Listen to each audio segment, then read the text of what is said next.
கடவுள் மாதிரி உபசரிப்போம். அப்படி அவருக்கு செஞ்சாதான் நம்மளுக்கு கற்றுக் கொடுப்பாங்க. அப்படி கற்றுக்கின்னு கொஞ்சம் கொஞ்சமாக முன்னேறி ஆரம்ப காலத்தில் சாப்பாட்டு கூட வழி கிடையாது.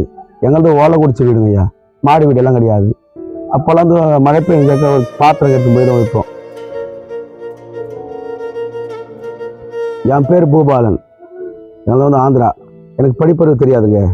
கிராமத்தில் திருவிழா நடக்கும், காரி நடக்கும், இந்த மாதிரி நாடகம் நடிக்க வந்து நாடகம் ஆடுவாங்க, அதை பார்ப்பேன். எனக்கு அந்த கலை மேலே ஒரு ஆர்வம் வந்துட்டது. எனக்கு எந்த படிப்பும் தெரியாது, வேலை தெரியாது. அவங்க கூட போயிட்டு அப்படியே நாடகம் கற்றுக்கினேன். எனக்கு கற்றுக்கிட்ட குரு வந்து முருகவாதியார். கற்றுக்கினேன். திருமணம் ஆச்சு.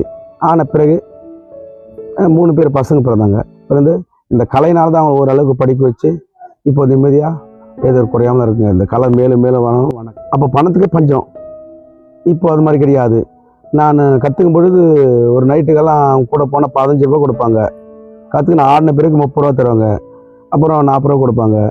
அப்புறம் 50 ரூபா கொடுவாங்க. அது மாதிரி அப்படி அதை வச்சு தான் நாங்கள் குடும்பம் நடத்தினோம். ரொம்ப கஷ்டப்பட்டோம். ஆரம்ப காலத்தில் சாப்பாட்டு கூட வழி கிடையாது. எங்களது ஓலை குடிச்சு வீடுங்க ஐயா, மாடி வீடெல்லாம் கிடையாது. அப்போல்லாம் வந்து மழை பெய்ஞ்சாக்க ஒரு பாத்திரம் எடுத்து போய் தான் வைப்போம். அது மாதிரி ரொம்ப ரொம்ப கஷ்டப்பட்டோம். வாத்தியாருக்கு தண்ணி மூடி கொடுப்பேன், அவர் பாத்ரூம் போனால் அதை எடுத்து போவேன். அப்படியெல்லாம் கஷ்டப்பட்டு அவருக்கு துணிச்சு வச்சு கொடுப்பேன். அப்போல்லாம் பீடி வாங்கி கொடுப்பாங்க. அப்போல்லாம் விளக்கு, இப்போல்லாம் கரண்ட்டு, அப்போல்லாம் விளக்குலே.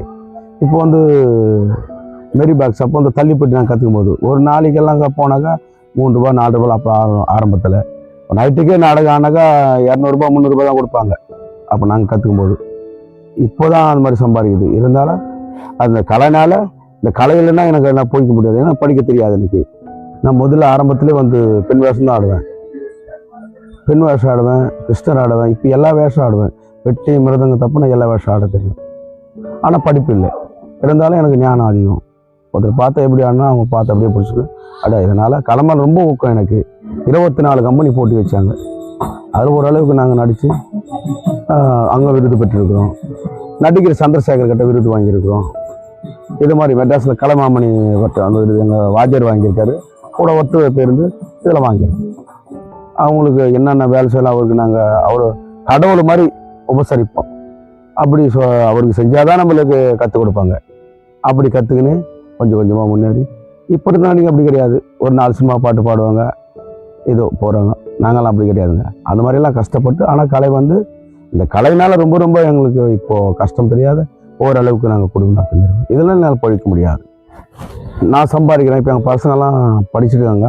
அவங்களும் ஏதோ ஒரு கம்பெனிக்கு போகிறவங்க 10,000 5,000 வாங்குவாங்க. அதனால் கொஞ்சம் நிம்மதியாக போகும். நாடகம் இல்லைன்னா விவசாயம் பண்ணுவோம், பயிர் தொழில் கலகா கொடுக்க போவோம், கரும்பு வெட்ட போவோம். இப்படி கிராமத்துங்களில் எங்களுக்கு பயிர் தொழில் தான் அதிகம். இதான் நான் அந்த பயிர் தொழில் செய்வோங்க. அதுவும் தெரியும்.